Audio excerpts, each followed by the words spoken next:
નમસ્કાર વિદ્યાર્થી મિત્રો, આજના વિડીયોની અંદર આપણે ધોરણ 10 વિષય ગુજરાતીનું પ્રથમ પરીક્ષા 2025 માટેના મોસ્ટ આઈએમપી પેપરનું સોલ્યુશન પણ કરવાના છીએ અને કયા કયા પ્રશ્નો તમારા માટે આઈએમપી છે એ પણ હું તમને જણાવીશ. તો પ્લીઝ મિત્રો વિડીયોને અંત સુધી જરૂરથી જોજો. તમારા જે બીજા મિત્રો છે એમને શેર કરી દેજો જેથી એમને એક્ઝામમાં ફાયદો થાય. અને પરીક્ષા પહેલાં આ વિડીયો એકવાર તમે બધા જ પ્રશ્નો તૈયાર કરી નાખજો જેથી તમને ફાયદો થાય. ઓકે, આવા ઉપયોગી વિડીયો માટે આપણી ચેનલને સબસ્ક્રાઈબ કરજો.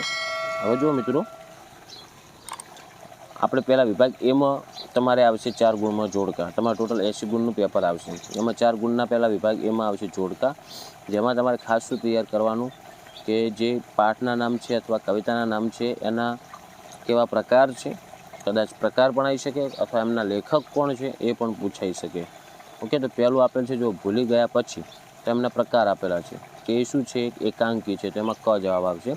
બીજું છે ચોપડાની ઇન્દ્રજાળ, તેમાં જવાબ આવશે એ એક આત્મકથા ખંડ છે. રેડી. ત્રીજું છે છત્રી, તેમાં જવાબ આવશે ઓપ્શન ઈ હાસ્ય નિબંધ. ચોથું છે રેસનો ઘોડો, તો એમાં આવશે બ નવલિકા. પછી તમારે 4 ગુણમાં ખાલી જગ્યા આવશે, જેમાં પહેલી આપેલ છે લેખકના મિત્રો અંકલેશ્વરને મજાકમાં ખાલી જગ્યા કહેતા, તો એમાં આવશે ગંદકેશ્વર. ઓકે, પછી બીજું છે એમાં તમારે નરેને ખાલી જગ્યા તાલીમ મેળવી હતી, તેમાં આવશે વન સંરક્ષણની. ત્રીજું અંકિતની પત્નીનું નામ, તેમાં આવશે વૃંદા. ઓકે, વૃંદા હતું. ચોથું છે શાહુકારનો ખાલી જગ્યા જૂઠું થોડું વાંચે, તેમાં આવશે ચોપડો. પછી આગળ જુઓ, તમારે એક એક વાક્યમાં ઉત્તર લખવાનો હતો કે ડાંગવનો અને ખાલી જગ્યા પાઠના લેખક કયા સંગ્રહમાંથી લેવામાં આવ્યો છે, એ રીતના તમારા પ્રશ્નો છે. પછી જો 3-4 વાક્યના પ્રશ્નો આપેલા છે. આ પ્રશ્નોના સ્ક્રીનશોટ લઈને એકવાર વાંચીને તૈયાર કરીને જજો. પછી આગળ વિભાગ બી, એમાં પણ તમારે સેમ જોડકા જ આવશે, જેમાં પહેલું આપેલ છે જો શીલવંત સાધુને, તેમાં જવાબ આવશે ડ ગંગા સતી. બીજું છે હું એવો ગુજરાતી, એમાં જવાબ આવશે ઈ, જેનું નામ છે વિનોદ જોશી. ત્રીજું છે માધવને દીઠો છે ક્યાંય, એમાં જવાબ આવશે હરીન્દ્ર દવે. જો મેં તમને આગળ જણાવ્યું એમ, કહો એનો પ્રકાર અથવા એના લેખકના નામ પૂછાશે. ચોથું છે વૈષ્ણવજન, તેમાં આવશે બ નરસિંહ મહેતા. હવે આગળ જો તમને ફરી આમાં ખાલી જગ્યા પૂછેલી છે, એક તમારે ગદ્ય વિભાગ આવશે ને એક આવશે પદ્ય વિભાગ, જે પાઠ અને કવિતાઓના આધારે હશે. પહેલું છે કવિની દ્રષ્ટિએ સૌંદર્ય ખેલવું, તો એનો અંદર આવશે માનવતા. બીજું છે શીલવંત સાધુનો અર્થ, તો એનો થશે ચારિત્ર્ય. ત્રીજું છે રાત રાણી ખાલી જગ્યાથી નહાય છે, તો એમાં આવશે ઝાકળ. કવિ વિનોદ જોશી હોવાનું ગૌરવ અનુભવે છે, તો એમાં આવશે ગુજરાતી.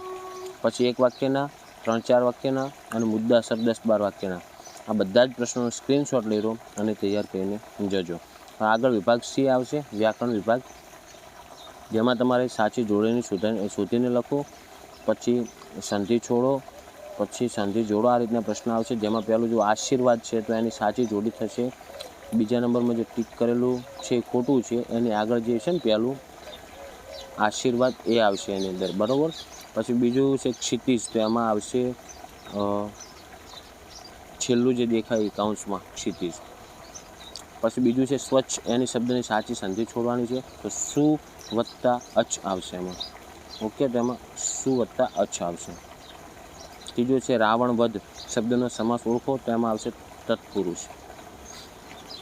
પછી ચોથું છે નીચે આપેલ બંને શબ્દના જોડણી ભેદ અર્થ જણાવવાના છે, તો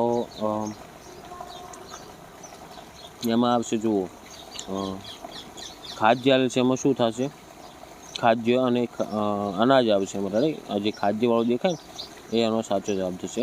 પાંચમું છે મારા દીકરાને રેસના ઘોડાની જેમ દોડાવે છે, વાક્યમાં અલંકાર, તેમાં આવશે મિત્રો ઉપમા અલંકાર.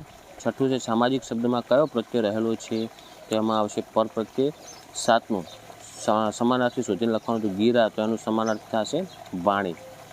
આઠમું માંદગી સંજ્ઞાનો સાચો પ્રકાર શોધો, તેમાં આવશે મિત્રો વ્યક્તિવાચક. નવમું છે રૂઢિપ્રયોગનો અર્થ, ધુઆ ધોપુઆ થવું. પછી કહેવતનો અર્થ છે શબ્દ સમૂહ માટે એક શબ્દ છે. પછી વિરોધી શબ્દ લખવાનો છે. પછી કર્મણીમાં ફેરવવાનું વાક્ય આવશે, તળપદાશિષ્ટ સ્વરૂપ આવશે. આ બધા જ પ્રકાર તમારે વ્યાકરણમાં તૈયાર કરીને જવાના.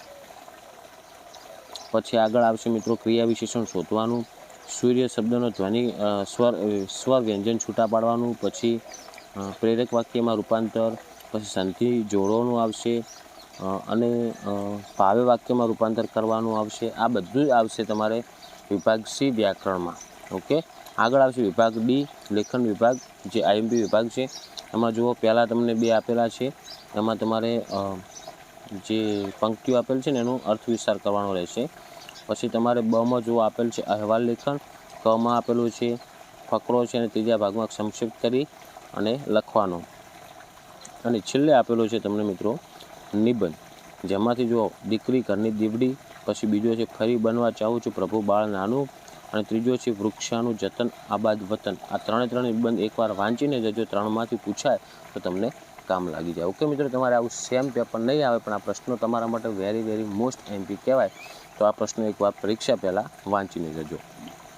તો મિત્રો, આ તો આપણે ગુજરાતીનું પ્રથમ પરીક્ષા 2025 માટેનું આઈએમપી પેપર. તો આશા રાખું છું મિત્રો કે વિડીયો તમને ઉપયોગી બન્યો હશે તો લાઇક કરો, તમારા બીજા મિત્રોને શેર કરો, અને આવા ઉપયોગી વિડીયો માટે આપણી ચેનલને સબસ્ક્રાઈબ કરજો. હવે જેટલા પણ વિદ્યાર્થીઓને એક્ઝામ આપવાની છે, દરેક વિદ્યાર્થીને મારા વતી એક્ઝામ માટે બેસ્ટ ઓફ લક. હવે મળીશું આપણે નેક્સ્ટ વિડીયોમાં. Thank you so much for watching my videos. Thank you so much.